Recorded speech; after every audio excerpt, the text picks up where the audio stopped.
ನಮಸ್ಕಾರ ಸ್ನೇಹಿತರೆ. ನೋಡಿ, ಹಿರಿಯರು ಹೆಂಗಂದ್ರೆ ಒಂಥರ ಚಿಕ್ಕ ಮಕ್ಕಳ ಥರ, ಒಂದು 80 ವರ್ಷ 90 ವರ್ಷ ಆದಮೇಲೆ ಚಿಕ್ಕ ಮಕ್ಕಳ ಥರ ಆಯ್ತಾರೆ. ಅಷ್ಟು ಚೆನ್ನಾಗಿ, ಅಷ್ಟು ಮುದ್ದಾಗಿ ಈ ಅಜ್ಜಿ ತನ್ನ ಕಷ್ಟನ ಯಾವ ರೀತಿ ಶಾಸಕರ ಮುಂದೆ ಹೇಳ್ಕೊಂಡಿದೆ. ಚಿಕ್ಕನಾಯಕನಹಳ್ಳಿ ಹತ್ರ, ಚಿಕ್ಕನಾಯಕನಹಳ್ಳಿ ಒಂದು ಗ್ರಾಮದಲ್ಲಿ ಭಾಳ ಅದ್ಭುತವಾದ ಆ ಕಾರ್ಯಕ್ರಮವನ್ನು ಮಾಡಿದ್ದಾರೆ ಶಾಸಕರು. ಅವ್ರಿಗೂ ಒಳ್ಳೆಯದಾಗಲಿ. ನೋಡಿ, ಏನು 2,000 ರೂಪಾಯಿ ಮತ್ತು ಬಸ್ ಫ್ರೀ ಇದೆಯಲ್ಲ, ಇಂಥವ್ರಿಗೆ ತುಂಬ ಅವಶ್ಯಕತೆ ಇದೆ. ರೇಷನ್ನು ಮತ್ತೇನು ರೇಷನ್ ಇದೆಯಲ್ಲ, ಇಂಥವ್ರಿಗೆ ಭಾಳ ಅದ್ಭುತವಾದ ಅವಕಾಶ ಇದೆ. ಇಂಥವ್ರಿಗೆ ತುಂಬ ಹೆಲ್ಪ್ ಇದೆ, ಸಹಾಯ ಇದೆ. ಇಂಥವ್ರಿಗೆ ಮಾಡಬೇಕು.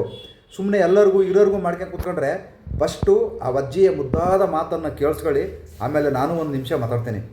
ಎಬ್ಬೆಟ್ ಬರಲ್ಲ, ತಾಲೂಕ್ ಆಫೀಸ್ಗೆ ಹೋಗಿ ಬರೋಗು ಅಂತಾರೆ. ನಾನು ಬರೋಕ್ಕಾಗಲ್ಲ. ಇವ್ರು ಅಂದ್ರೆ ಕಾರ ಕರ್ಕೊಂಬಂದವ್ರೆ ಬಂದವ್ನಿ. ಏನಾಗಬೇಕೀಗ? ಈಗ ಸೈನ್ ಮಾಡ್ಕೊಡ್ಬೇಕು ನೀವು. ಯಾವ್ದಕ್ಕೆ? ಅದೇ ಅಕ್ಕಿ ತಗ ಅಂತಾವ. ರೇಷನ್ ಹಳೆ ಕಾರ್ಡ್ ಐತಾ? ಐತೆ. ಕೊಡಿ. ಯಾರ ಫುಡ್ನವ್ರು ಯಾರಿದ್ರಪ್ಪ? ಇದು ಪಾಪ ಕಾರ್ಡು ಐತೆ, ಕೊಡಲ್ಲ. ಎಬ್ಬೆಟ್ ಬರಲ್ಲ. ಫುಡ್ನವ್ರು ಯಾರಿದ್ರಿ? ಅವರು ಆಧಾರ್ ಅಥೆಂಟಿಕೇಟ್ ಆಗ್ತಾರಲ್ಲ, ಆಧಾರ್ ಕಾರ್ಡ್ ಮಾಡ್ಬೇಕು. ಅದು ಮಾಡಿಸ್ಕೊಡೋದು ಮಹೇಶಂಗೆ ಹೇಳಿ. ತಾಲೂಕ್ ಆಫೀಸ್ಗೆ ಹೋಗಿ ತಾಲೂಕ್ ಆಫೀಸ್ನವ್ರು ತಡಿ, ಇಲ್ಲೇ ಗುರುವಾರ ಅಂತೆ ಬಾ. ನಾನು ನೋಡಿಲ್ಲ ಕಣಮ್ಮ, ನಂಗೆ ಗೊತ್ತಾಗಲ್ಲ. ಬಸ್ ಸ್ಟ್ಯಾಂಡಾಗ ಗೊತ್ತಾಗಲ್ಲ ಹೇಳಿದ್ರಿ. ಯಾರನ್ನಾರು ಕರ್ಕೊಂಬರ್ಬೇಕಲ್ಲ ಅವ್ರ ಜೊತೆ. ಬರ್ತಾರೆ ಯಾರು ಬರೋಲ್ಲ.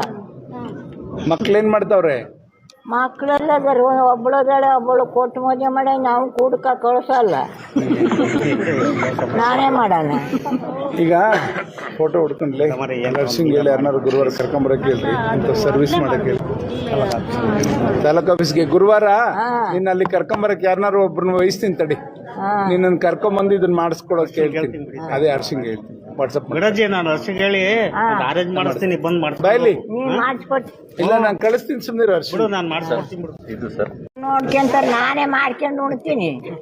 ಒಂದಿವ್ಸ ಅಕ್ಕಿ ಇಟ್ಕೊಂಡು. ಅಕ್ಕಿ ಮತ್ತೆ ಎಲ್ಲಿಂದ ತರ್ತೀಯ? ಸಚೆಟ್ಟದೆ ಕೊಡ್ತಾವ್ರ? ಒಂದ್ಸಲಿ ಎಲ್ಲ 2 ಸಲ ಮೆಂತೆ ಸ್ಪೆಷು ಅದು ಇದು ಹಚ್ಕೊಂಡು ಹೋಗ್ತೀನಿ. ಸರಿ, ಹಚ್ಕೊಂಡು ಹೋಗಿ ತರ್ತೀನಿ.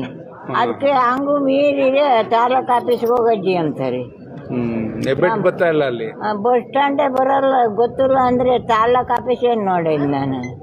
ಈಗ ಕಾರಲ್ಲಿ ಕರ್ಕೊಂಬಂದು ನಿನ್ಗೆ ಅಲ್ಲಿ ಇದನ್ನ ಸರಿ ಮಾಡ್ಸಕ್ ಹೇಳ್ತೀನಿ. ಅಲ್ಲಿ ಆಧಾರ ಹರ್ಷಂಗ್ ಹೇಳ್ತೀನಿ, ಗುರುವಾರ ಕರ್ಕೊಂಬರ್ತಾನೆ. ಸುಮ್ನೆ ಈಗ ಇಲ್ಲಿ ಒಂದು ನಿನ್ನ ಹುಟ್ಟದಬ್ಬ ದಿವಸ ಒಂದು ಒಳ್ಳೆ ಇದನ್ನ ಕೊಡ್ತಿದ್ದೀನಿ. ಸೇವೆ ಮಾಡಿದ್ರೆ ಇನ್ನೂ 4-6 ವರ್ಷ ಚೆನ್ನಾಗಿ ಬದುಕ್ತೀಯ. ಗಿಡ್ಡಜ್ಜಿ ಅಂತ ಒಂದು ತಿಮ್ಮನಹಳ್ಳಿದ್ ಬಂದೈತಿ ಇಲ್ಲಿ. ಅದ್ರದ್ದು ಹೆಬ್ಬೆಟ್ ಬರ್ತಾ ಇಲ್ಲ, ಯಾರು ನೋಡ್ಕೊಳ್ಳೋರಿಲ್ಲ ಪಾಪ. ಅಜ್ಜಿನ ಗುರುವಾರ ನೀನು ಕರ್ಕೊಂಬಂದು ತಾಲೂಕ್ ಆಫೀಸಲ್ಲಿ ಆಧಾರದೊಂದು ಇನ್ನೊಂದು ವೆರಿಫಿಕೇಶನ್ ಆಗಬೇಕು. ಹೆಬ್ಬೆಟ್ಟು ಸೌದೋಗೈತೆ, ಆಗ್ತಾ ಇಲ್ಲ ಅಲ್ಲಿ. ರೇಷನ್ ಕೊಡಲ್ಲ, ಓಸ್ ಬಳ್ಳಿಕ್ಕಿದ್ರು ಕೊಡಲ್ವಂತೆ. ಹಂಗಾಗಿ ಇಲ್ಲೇ ಐತಿ ನನ್ನ ಮುಂದೆ, ನೀನ್ ಕರ್ಕೊಂಡೋಗಿ ಮಾಡಿಸಿ ನನ್ಗೆ ಹೇಳ್ಬೇಕು. ನಿನ್ ಜೊತೆ ಫೋಟೋ ಹೊಡ್ಸ್ಕೊಂಡ ಅಜ್ಜಿ ಜೊತೆ ಅನ್ನ ಉಣ್ಣುತ್ತಂತ ನಿನ್ನ ಹೆಸರು ಹೇಳ್ಕೊಂಡು ಅಜ್ಜಿ ನೀನ್ ಕರ್ಕೊಂಡೋಗಿ ಮಾಡಿಸಿ ನನ್ಗೆ ಹೇಳಪ್ಪ. ಅಲ್ಲಿ ಬರ್ತಾನೆ, ಕಾರಲ್ಲಿ ಕರ್ಕೊಂಬಂದು ಮಾಡಿಸ್ಕೊಟ್ಟು ಹೋಗ್ತಾನೆ ಬಿಡು ನಮ್ಮ ಹುಡುಗ. ಒಳ್ಳೇದು. ಎಷ್ಟು ಚೆಂದಾಗಿ ಆ ಅಜ್ಜಿ ತನ್ನ ಕಷ್ಟಗಳನ್ನು ಹೇಳ್ಕೊಂತಿದ್ದಾರೆ. ಅದೇ ರೀತಿ ಶಾಸಕರು ಕೂಡ ಅಲ್ಲೇ ಸ್ಥಳದಲ್ಲೇ ಕೂಡ ಅಜ್ಜಿಗೆ ಒಂದು ಪರಿಹಾರನ ವ್ಯವಸ್ಥೆ ಮಾಡಿಕೊಟ್ಟಿದ್ದಾರೆ. ನಿಜವಾಗ್ಲೂ ಇಂಥ ಶಾಸಕರು ಇರಬೇಕು, ಒಳ್ಳೆಯದಾಗಬೇಕು. ಇಂಥ ಕೆಲಸನೂ ಮಾಡಬೇಕು ಶಾಸಕರು. ಯಾಕಂದರೆ ಊರಿಗೂ ಅಲ್ಲಿ ಲೈಟ್ ಇಲ್ದಕ್ಕೂ ಮೊಬೈಲ್ ಬಳಕಲ್ಲಿ ಈ ಥರ ಮಾಡಿದ್ದಾರೆ. ನಿಜವಾಗ್ಲೂ ಸರ್ಕಾರದವರು ಇಂಥವ್ರಿಗೆ ಏನು ರೇಷನ್ನು ಮತ್ತು 2,000 ರೂಪಾಯಿ ಏನು ಬಸ್ಸು, ಕರೆಂಟ್ ಫ್ರೀ ಇಂಥವ್ರಿಗೆ ಕೊಡಬೇಕು. ಇವತ್ತು ಬಸ್ ಫ್ರೀ ಎಲ್ಲರೂ ಒಯ್ತಾರೆ, ಸರ್ಕಾರಿ ಕೆಲಸದವರು ಒಯ್ತಾರೆ. 50-60 ಸಾವಿರ ಸಂಬಳ ಇರೋರು ಕೂಡ ಈ ಫ್ರೀ ಬಸ್ಸಲ್ಲೇ ಒಯ್ತಾರೆ. ಇರೋರಿಗೆ ಯಾಕೆ ಮಾಡಬೇಕು? ಇಲ್ದಿರೋರಿಗೆ ಇಂಥವ್ರನ್ನ ಹುಡುಕಿ ಇಂಥವ್ರಿಗೆ ಅವಶ್ಯಕತೆ ಇದೆ. ಯಾರೂ ಇಲ್ಲ ಅಜ್ಜಿಗೆ. ಇವತ್ತು ಈ ಸಿಟಿಗಳಲ್ಲಿ ತಗೊಂಡೋಗಿ ಆಶ್ರಮಕ್ಕೆ ಹಾಕ್ಬಿಡ್ತಾರೆ. ಇವತ್ತು ಅಜ್ಜಿ ನೋಡಿ ಯಾವ ಆಶ್ರಮಕ್ಕೂ ಹೋಗಿಲ್ಲ, ಏನಿಲ್ಲ. ಇಷ್ಟು ವರ್ಷ ಆದರೂ ಕೂಡ ಅಜ್ಜಿ ತಾವೇ ಅಡುಗೆ ಮಾಡ್ಕೊಂಡು, ಯಾರೋ ಕೆಲವರು ಅಕ್ಕಪಕ್ಕದವರು ಕೊಡ್ತಾರೆ. ಒಂದು ಹೊತ್ತು ಅವರು ಕೂಡ ಅಜ್ಜಿ ಅಡುಗೆ ಮಾಡ್ಕೊಂಡು ಊಟ ಮಾಡ್ಕೊಂಡು ಜೀವನ ಕಳೀತಾ ಇದೆ. ನಿಜವಾಗ್ಲೂ ಸರ್ಕಾರದವರು, ಯಾವುದೇ ಸರ್ಕಾರ ಆಗಿರಲಿ, ಈ ಗ್ಯಾರಂಟಿಗಳನ್ನು ದುರುಪಯೋಗ ಪಡಿಸ್ಕೊಳ್ಳದೆ ಇಂಥವರಿಗೆ 2,000 ರೂಪಾಯಿ ಕೊಡ್ಬೋದು. ಇನ್ನೂ ಬೇಕಾದ್ರೆ ಇನ್ನೂ 1,000 ಕೊಡಲಿ. ಇಂಥವ್ರಿಗೆ ಏನು ಕೆಟ್ಟದ್ದಾಗಲ್ಲ. ಇಂಥವ್ರಿಗೆ ಕೊಡಲಿ. 2,000 ಅಲ್ಲ, 3,000 ಕೊಡಲಿ. ಉಚಿತ ಬಸ್ ಫ್ರೀ ಕೊಡಲಿ, ಕರೆಂಟ್ ಕೊಡಲಿ, ರೇಷನ್ ಬೇಕಾದ್ರೆ ಇನ್ನೂ 2 kg ಅಕ್ಕಿ ಜಾಸ್ತಿನ ಕೊಡಲಿ ಅಂತಂದೇಳಿ ನಾನು ಯಾವುದೇ ಸರ್ಕಾರ ಬಂದರೂ ಕೇಳ್ಕೊತಾ ಇದ್ದೀನಿ.